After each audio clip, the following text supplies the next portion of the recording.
الحمد لله الذي من علينا بجزيل النعم، والصلاة والسلام على نبيه سيد العرب والعجم وعلى آله وأصحابه مسابيح السلام.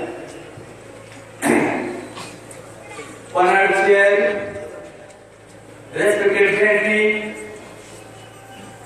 distinguished guests, teachers, parents, well-wishers, including all the followers of the most peaceful religion of the world, Islam. I have stood before you just to carry out the order of the chair. Respected gentlemen, it is with a great mercy of Allah subhanahu wa ta'ala that He has selected us to acquire Islamic knowledge, the knowledge of Al-Quran and Sunnah, including Ijma and Qiyas. Although we did not see our Prophet Muhammad sallallahu alayhi wa sallam and his companions ridwanullahi alayhim ajma'in, but whenever we read in the books of Sunnah, Haddathana, Akhbarana, and Ambana, and thereafter, all Rasulullah sallallahu alayhi wa sallam kada,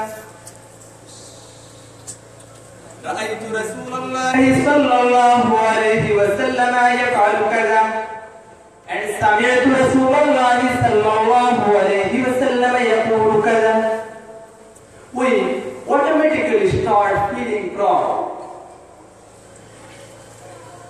It seems we are listening to our most beloved Prophet Muhammad sallallahu alayhi wa sallam, and he is in front of us, and we are sitting with his companions ridwanullahi alayhim ajma'in. So we are very grateful to Allah subhanahu wa ta'ala that He has granted such an opportunity for us. Besides this opportunity, He has also directed us towards the path of Jannah. We ask all the time for Jannah, and seeking knowledge is among the paths which will lead us towards the path of Jannah. The Prophet sallallahu alayhi wa sallam said, "Man salaka tariqan yaltamisu fihi ilman, sahhala Allahu lahu tariqan ila al-Jannah." Whoever follows the path in pursuit of knowledge, sahhala Allahu lahu tariqan ila al-Jannah, Allah makes his way easy to Jannah. It is not possible to count the mercy of Allah subhanahu wa ta'ala upon us. Our Prophet sallallahu alayhi wa sallam said, seeking knowledge is an obligation on every Muslim.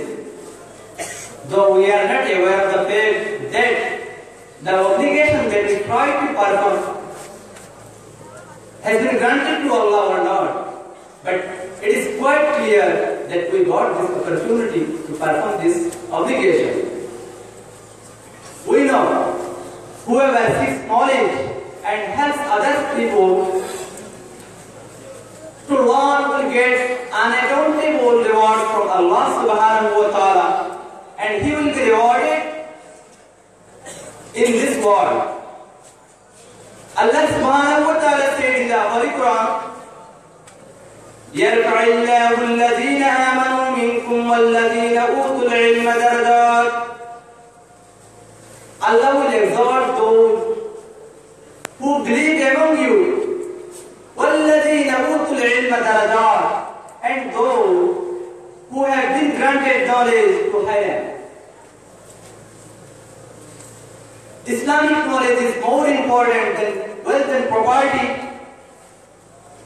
It is compulsory to make out what Allah subhanahu wa ta'ala and His Prophet sallallahu alayhi wa sallam want us to do, and why this cosmos is created.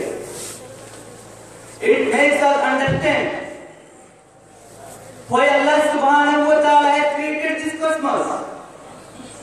To spread such knowledge and awareness, Allah subhanahu wa ta'ala sent more than 1,24,000 prophets alayhimus salam in this cosmos in different times and different tribes.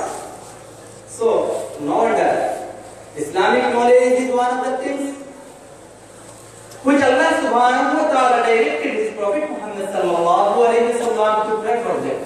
He will be granted more of it. Allah subhanahu wa ta'ala said, وَقُلْ رَبِّ زِدْنِي عِلْمًا, and say, my Lord, increase me in knowledge. So we should pray at every moment, رَبِّ زِدْنِي عِلْمًا, رَبِّ زِدْنِي عِلْمًا, رَبِّ زِدْنِي عِلْمًا. My Lord, increase me in knowledge. My Lord, increase me in knowledge. My Lord, increase me in knowledge. Due to time constraint, I am going to shorten my speech with these words. Wish you all to pray for our eternal success. Thank you for listening.